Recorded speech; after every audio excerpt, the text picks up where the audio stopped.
Hi guys, welcome to Top Wisdom. Today I'm gonna summarize for you the story Macbeth, the great 12th story. Macbeth, scene summaries. Act 1, Scene 1. This short scene establishes the supernatural element in the play and introduces the three witches or weird sisters. During the disorderly scene, the witches reveal their plan to meet Macbeth. Scene 2. After hearing a report about the battle against the traitors, which includes an account of Macbeth's glorious feats on battlefield, Duncan orders that the title of Thane of Cawdor, which currently belongs to one of the traitors, be given to Macbeth. Scene 3. After relating some of their four deeds, the witches encounter Macbeth and Washoe on their return to Duncan's camp. They prophesize that Macbeth will become a Thane or Cawdor as well as King of Scotland. However, they predict that Washoe rather than Macbeth will produce a line of kings. After the weird sisters disappear, Macbeth learns of their obtainment of the Thaneship of Cawdor and begins to contemplate the other part of this prophecy. Scene 5. Back at the royal court, Duncan names Malcolm as the heir to the Scottish throne. Significantly, Macbeth sees this recognition of Malcolm as an obstacle that he must overcome in order to become the King of Scotland. The scene ends with Duncan indicating that he will stay at Macbeth's castle that night. Scene 6. Upon hearing the news of prophecy and Macbeth's new title through a letter, Lady Macbeth reveals her imperial ambitions through her famous "Unsex Me Here" speech.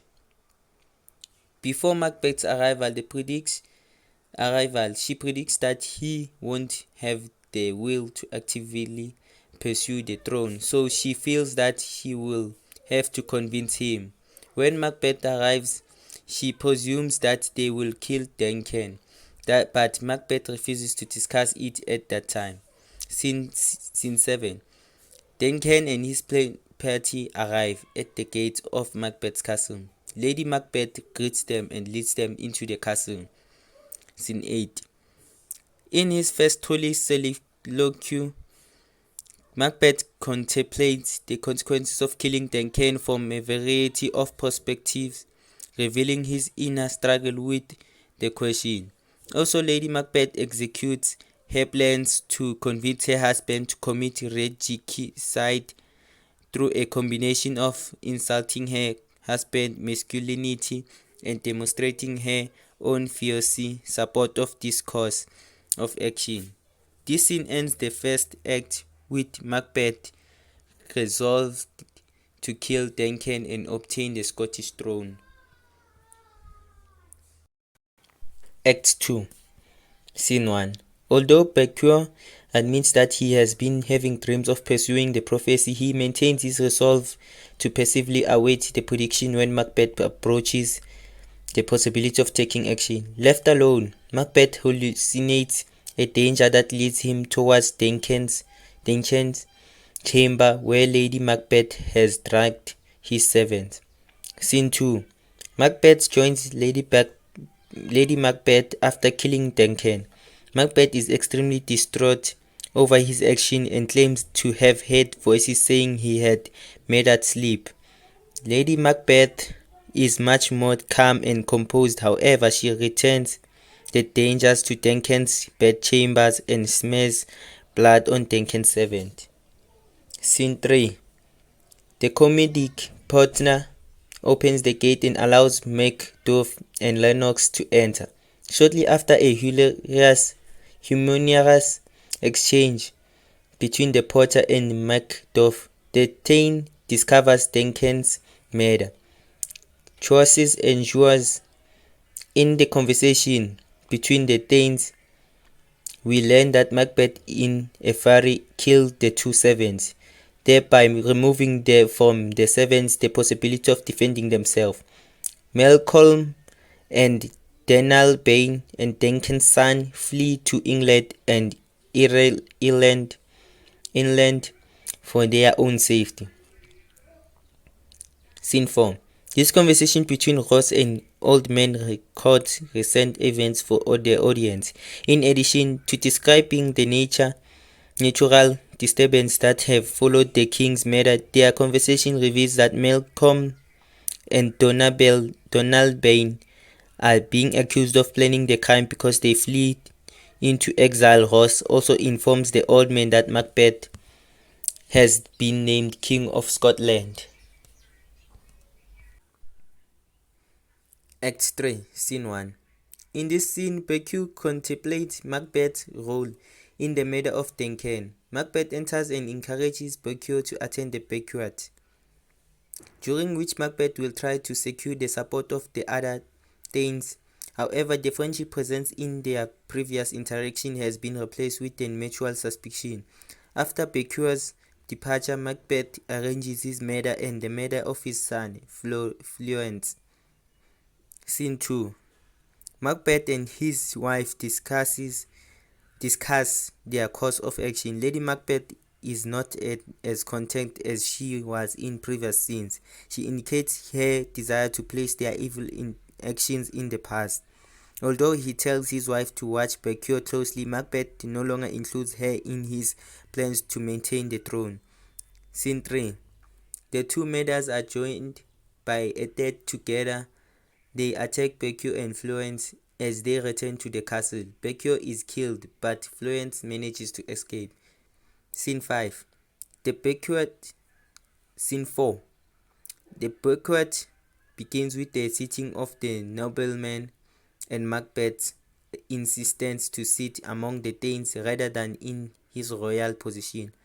Mercury's ghost enters and sits in Macbeth's chair, literal and figurative, taking his place. The appearance of the ghost seriously disturbs Macbeth. Despite Lady Macbeth's attempts to retain order, Macbeth disturbances and direct addresses to a ghost that only he can see cause the banquet to end in disorder. After the Danes depart, Macbeth notes Macduff's absence and decides to consult the witches. Scene 5. Hesate appears and confronts the witches with their entrapment of Macbeth. Hecate informs the witches of a plan to use illusions to fool Macbeth into a false sense of security that will eventually cause his downfall. Scene 6. Lennox and another lord discusses recent events in this scene. Lennox mocks implication that Duncan's sons were responsible for his death by applying the same logic to Florence and Becky.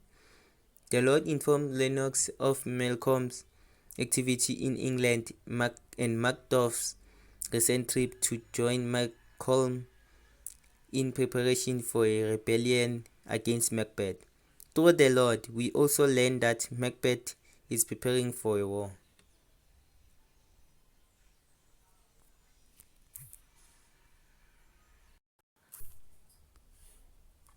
Act 4, Scene 1. Macbeth revisits the witches, and they show him 4 apparitions that predict the future.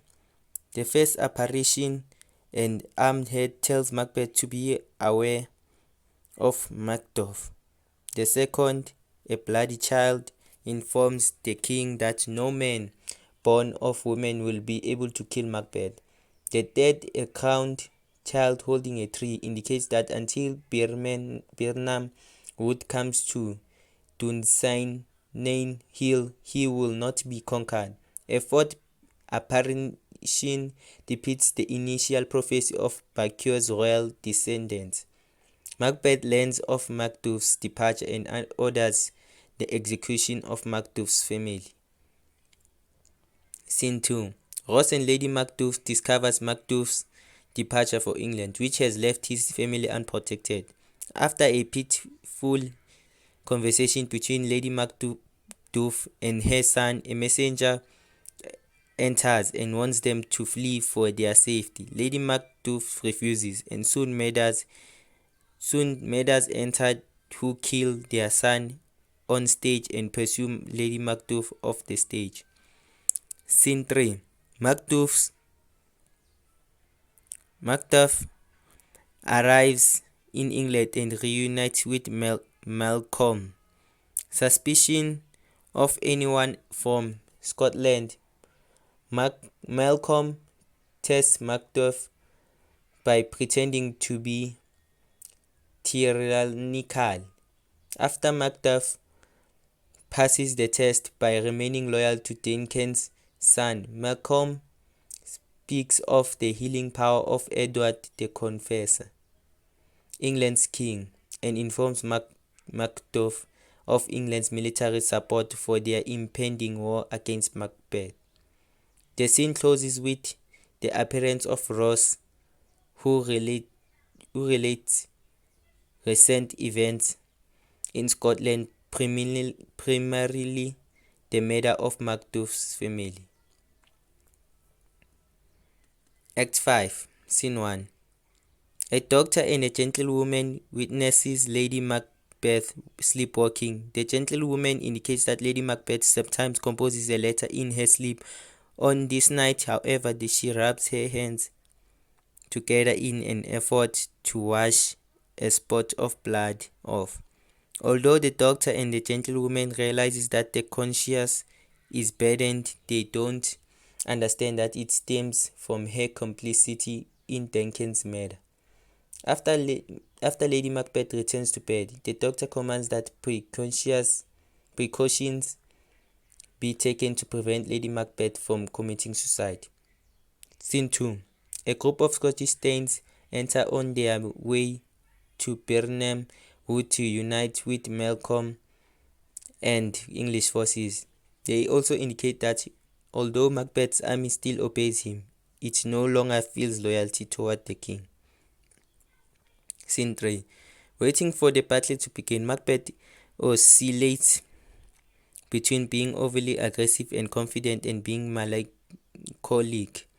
Although he provides a glimpse into his inner turmoil by saying that he is sick at heart, his presentation is balanced by confidence in the second group of prophecies.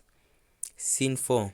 The Scottish thanes unite with Malcolm and the English forces at Birnam Wood. Malcolm reveals his plan to use tree branches to disguise the approach of the army to Dunsinane Castle. With a large army, with strategy will create the illusion that the woods are moving. Scene 5. Preparing for war.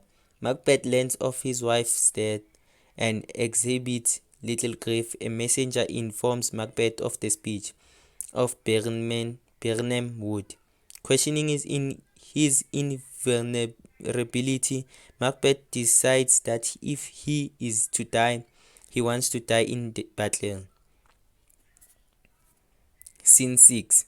Nearing Dunsinane, Macbeth orders his army to discard their breaches, and Macduff calls for attack. Scene 7.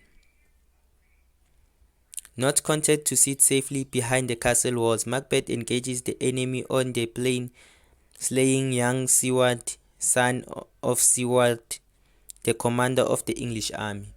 Macduff passes over the stage in search of Macbeth. Siward and Malcolm enter. Siward informed Malcolm that Macbeth's army has surrendered the castle. Scene 8. Macbeth and Macduff finally meet, and Macbeth learns that Macduff was surgically removed from his mother's womb and thus was not born of a woman. Although Macbeth initially refuses to fight, Macduff plans to make a spectacle of the tyrannical king, prompts him to action, and they fight their way off the stage. Seward is informed of his son's death and honorably commands his son's valor without grieving. Macbeth re-inters with Macbeth's head and declares Scotland free. The play ends with Malcolm and the Thanes leaving the Scone, where Malcolm will be crowned King of Scotland. So guys, this is all the summary. Don't forget to subscribe and like the video and share the video. Peace.